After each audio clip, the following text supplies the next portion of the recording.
কত পার্সেন্টে ধনী হয়েছে, আল্লাহ ধন সম্পদ দান করছে, যাকাত ফরজ হয়েছে কয়েকবার, হজ ফরজ হয়েছে কয়েকশো বার,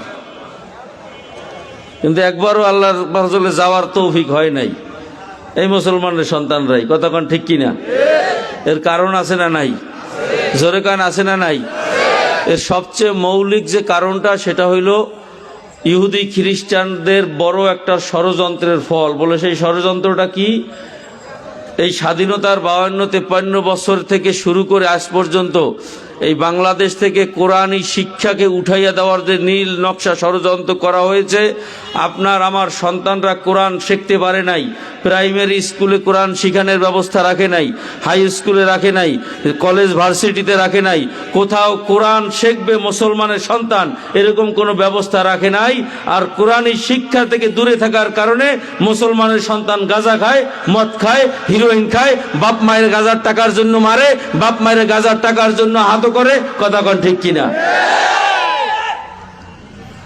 সমস্যাটা কি পাইলাম? কোরআনী শিক্ষা। আমি আপনার সংক্ষেপে, আপনারা যারা বিবেকবান আছেন জিজ্ঞেস করি, প্রাইমারি স্কুলে আমার সন্তানকে আমি পাঠাবো, আমার সন্তান মুসলমান, কথা কন, মুসলমানের যে সন্তান যে দাবি করবে তার নামাজ কিভাবে পড়তে হয় শেখার দায়িত্ব আছে না নাই? নামাজের ফরজ কয়টা, ওয়াজিব কয়টা, সুন্নত কয়টা, এইটা সে না জানলে নামাজটা পড়বে কেমনে? কথা কইয়েন। মুসলমান সন্তান যে দাবি করে নামাজ পড়তে হইলে তার কোরআন শরীফ জানা লাগবে না? তো কোরআন শরীফ যদি শুদ্ধভাবে সে শিখতে না পারে নামাজ জীবনেও পড়তে পারবে? শিখবে কোথায়? আমি তো তার স্কুলে প্রাইমারিতে পাঠাইছি।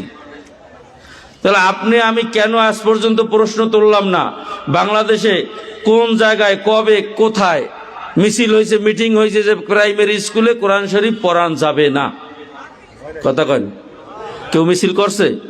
তো কার কথায়, কার ইশারায়, কাকে খুশি করার জন্য? মুসলমানের সন্তান মুসলমানের দেশে প্রাইমারি স্কুলের, যে স্কুলের বেতনটা হয় আমার পকেটের টাকায়, যে স্কুলের অবকাঠামো তৈরি হয়েছে আমার পকেটের টাকায়, মাসে মাসে স্কুলের শিক্ষকের বেতন দেই আমি, সেই আমার স্কুলে আমার সন্তান পড়তে যাবে মুসলমান, সে ইসলাম শিখবে কোথায়?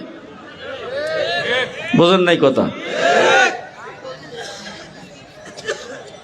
যদি বুঝতেন, আল্লাহ কবুল করুক, এটা হইল গভীর ষড়যন্ত্র যাতে মুসলমান সন্তানরা কোরআনের শিক্ষা, আল্লাহর হাবিবের যে আদর্শ, আল্লাহর হাবিবের যে সুন্নাত, আল্লাহর হাবিবের যে চরিত্র, এই চরিত্রে যেন মুসলমানের সন্তানরা চরিত্রবান হইতে না পারে, এই শিক্ষার থেকে দূরে রাখার জন্য এই ষড়যন্ত্র করা হয়েছে। কথা কয় না? চরমনায়ের মরহুম আল্লাহর কুতুব যখন উপলব্ধি করলেন যে সর্বনাশ করছে, গাছের তো গোড়া কাটতেছে, আমার 5টা সন্তান জন্ম হইবে, আমার ছেলে কি মুসলমান পরিচয় জন্ম হবে না? আর নাম কি মুসলমানের নাম হবে না? ইসলাম বলতে কিচ্ছু জানবে না, কেমন সুন্দর মুসলমান। কথা কয় না? আল্লাহর কুতুব এই জন্য আর দেরি করলেন না, ঝাঁপাইয়ে বললেন, ঘোষণা দিলেন যে হে মুসলমানরা, তোমরা আর ঘরে বসে থাইকো না, গোড়া কিন্তু কাটতেছে। আমরা সরকারি দলে নাই, ক্ষমতায় নাই, আমাদের এখন সেই শক্তি নাই যে আমরা এর পরিবর্তন করব, কিন্তু অন্তত এতটুকু শক্তি আছে, আমি এলাকায় 10 জন মুসলমান আছি, 100 জন মুসলমান আছি, আমরা একত্রিত হইয়া আমার মহল্লায় আমি অন্তত একটা কোরআনের মক্তব কায়েম করি।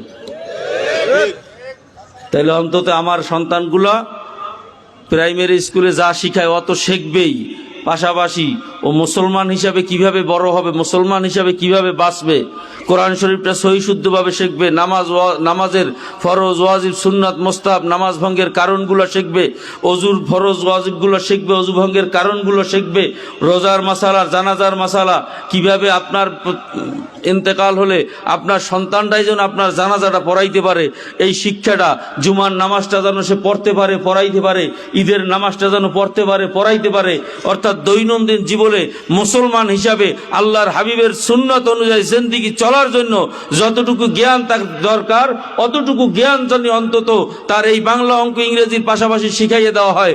আশা করা যায় সে বড় হয়ে যদি ডাক্তার, ইঞ্জিনিয়ার, বড় অফিসারই হয়, অন্তত মুসলমানই শেখার জন্য কারো কাছে আর যাওয়া লাগবে না। কথা কয় না?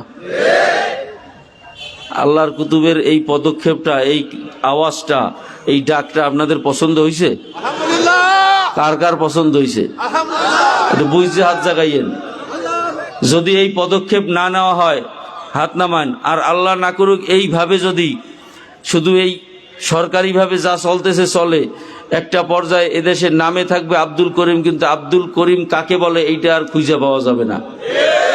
মুসলমান নাম থাকবে কিন্তু ইসলাম বলতে কিছুই খুঁজে পাওয়া যাবে না। এই মুসলমানের সন্তানই তখন ইসলামের বিরুদ্ধে স্লোগান দেবে। এখনই দেয় কি দেয় না? জোরে কান দেয় কি দেয় না? এদেশে বহুত ওয়াজ মাহফিল এই মুসলমানের সন্তানরা বন্ধ করছে, ইতিহাস আছে না নাই? এদেশে বহু ওয়াজ মাহফিলের বক্তাদেরকে এই স্টেজে মুসলমানের সন্তানরা হক কথা বলার কারণে অপমান অপদস্থ করছে, সত্য না মিথ্যা? কারণ কি? ও তো মুসলমানের সন্তান, ও একজন আলেমের গায়ে হাত তোলে কোন সাহসে? আর শরীরে আর অন্তরে আল্লাহর ভয় থাকা উচিত ছিল না? থাকবে কেমনে? কারণ সেই শিক্ষাই তো পায় নাই। এই জন্য কথা সংক্ষেপ, যারা জ্ঞানী বুঝবেন অবস্থা কিন্তু ভালো না, এখনো সময় আছে, আসেন ঝাঁপাইয়ে পড়েন। আমার সন্তান যদি দিনদার হয়, আমার সন্তান যদি নেককার হয়, আমার সন্তান যদি আদর্শবান হয়, আমার সন্তান যদি নামাজি হয়, লাভটা আমার না বেশি না কম? কি করেন? আমার সন্তান গাজাগার হইলে আমার লাভ বেশি না নামাজি হইলে আমার লাভ বেশি? জোরে কয়। এই নামাজি বানাইতে হইলে বাপ মা যদি সন্তানকে যদি আদর্শবান বানাইতে হয়, আল্লাহর হাবিবের আদর্শের চেয়ে, কোরআনের আদর্শের চেয়ে উত্তম কোনো আদর্শ নীতি, উত্তম কোনো ব্যবস্থা দুনিয়াতে কোনোদিন ছিল, আছে, থাকবে না নাই? জোরে কার আছে না নাই? নাই।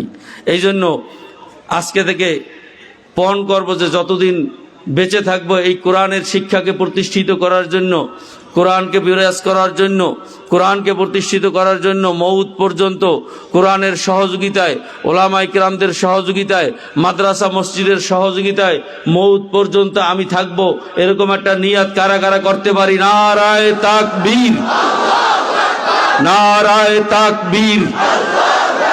কোরআন সুন্নাহ যেখানে, ওলামায়ে কেরাম যেখানে, আলহামদুলিল্লাহ বলে হাত নামান।